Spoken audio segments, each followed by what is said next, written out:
You remind me of the babe. What babe? The babe with the power. What power? The power of voodoo. Who do? You do. Do what? Remind me of the babe. What kind of magic spell to use? Slime and snails? Or maybe puppy dog's tails? Thunder and lightning! But definitely frightening. Hello, this is Azrael, and that beautiful voice was my wife. Now, we did this little skit because we are going to be talking about pop culture and how it can be used in magical practices.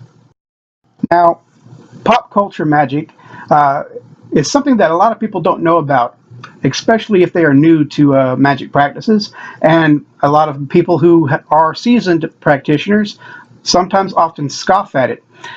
Now, one of the things that I hope that after this video, your perspective would change, and maybe you will also use this in your magic practices as well. So, let's get started. Our modern movies are really no different than the storytellers around the fire thousands of years ago. It's really no different than the Shakespearean plays in its base form. I mean, we have better technology, better special effects, but in the end, they all are made to trigger an emotional response. Now, these emotional responses can be harnessed to be used in magic. You see, ancient magicians often would reenact stories of the gods. Let's say there was a god that performed a healing. Well, the magician would probably reenact that story to cause a healing on his subject. Okay, Native Americans often put on little plays right before they went out hunting, and when they captured the hunted animal in the play, that would signify that their future hunt would also be perfect, just like the wanted and desired end of the play. So, for an example, let's say you see a movie that pulls at your heartstrings, and the person gets the girl, and you're casting a love spell. So you can actually reenact that part of the movie where the subject gets what he deserves. Now, obviously, you could have people help you with this during your ritual, but if you are a solitary practitioner and you are by yourself, then obviously you just play the role of the person that gets the girl, and you visualize the rest. So other examples that do not involve you acting out a part of a movie would be symbols from the movie or symbols in the pop culture.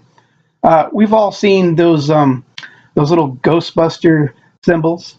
Now, I kid you not. Okay, if you're having little shadows moving about in your house, these symbols are just like sigils. You can charge them with an intent and purpose. So I kid you not, you could put little Ghostbuster symbols that have been charged for warding off evil spirits, and put them about your house, just like, like, let's say the shield from Captain America. Let's say you need some protection. You can tap into this archetype and print out these pictures and put them around your house and charge them for protection. So yeah, that's another form of pop culture magic. And it don't stop there. All these characters that you find in movies are basically thought forms now.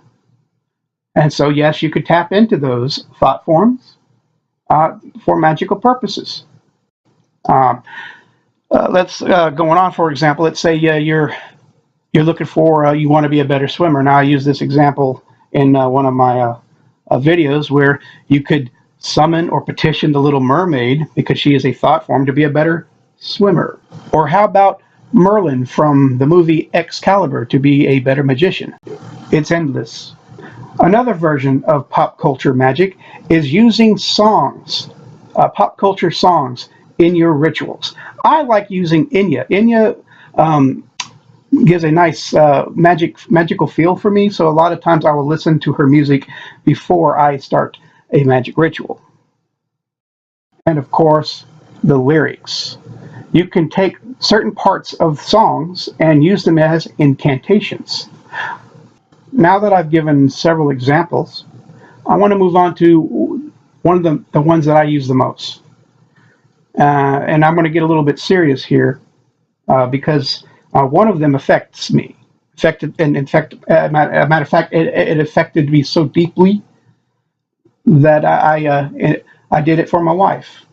Okay. Now, there's two celebrities that I love dearly. Freddie Mercury, the singer of Queen. I love him dearly. He's, in my opinion, the best male singer ever. And I use his songs a lot of times in songs as little mini incantations in my practices. And the little girl named Heather O'Rourke, she played in Poltergeist, and she died at the age of 12 from a birth defect causing her bowels to basically become clogged, and she died from septic shock.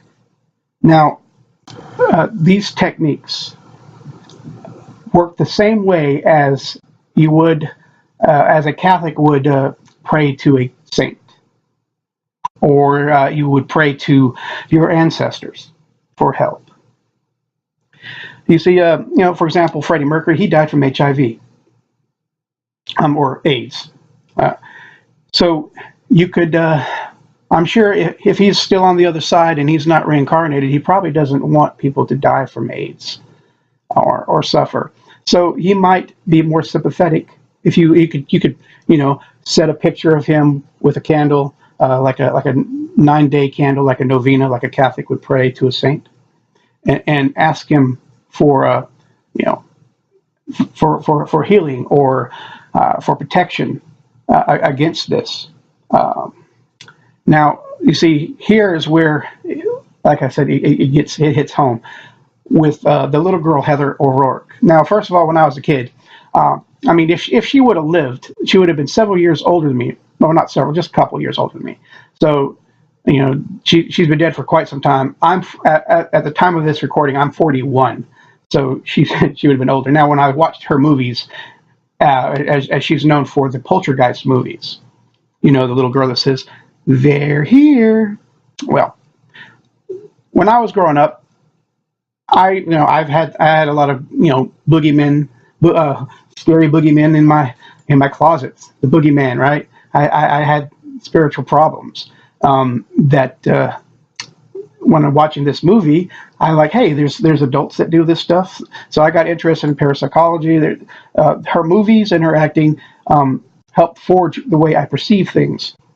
Now, my wife, this is what happened. Now, my wife, she has a digestive issue, all kinds, several, matter of fact, from gastroparesis on down to, now, I'm not going to get into it, but basically, she was in the hospital and they had to remove certain, about 13 inches of her colon.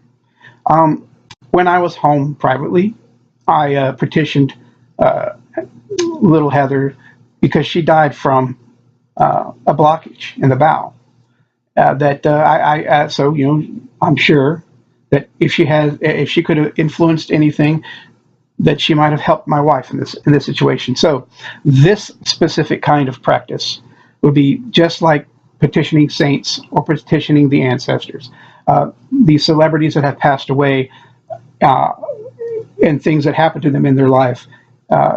If you accept this form of necromantic rites, that these people are forces on the other side to help against what gave them problems. Okay?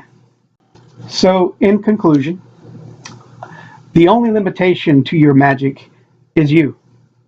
Okay? What kind of tools can you use? What kind of tools can you adapt to your practice? It's all symbolism. Pop culture is all about symbolism and fads. And, if something can invoke an emotional response, and you could take that emotional response and link it to something that happens to you in your life, you might as well use it, right? So here's another tool in your toolbox of magic that you could probably employ. So I implore you, experiment with it. If you need some courage, why not use the archetype or thought form of Lion-O, get some courage, you know. And I was doing this as a kid long before I knew it was a thing. Of course, back then it was dinosaurs. I loved dinosaurs. So when I was on the playground and I felt like I needed that extra boost of speed, or if I was in a fight and I needed that extra boost of strength, in my mind's eye, I would see these various dinosaurs for speed or strength, and I would tap into it. And I firmly believe it made me stronger and faster when I needed to be. So, it's though instead of it just being dinosaurs, now I grew up and now it's pop culture and now it's God forms and it's more sophisticated. So again, use any technique you can, and that's all I have to say. So thank you for listening. If you like these little videos and they inspire you, please like and subscribe. And thank you.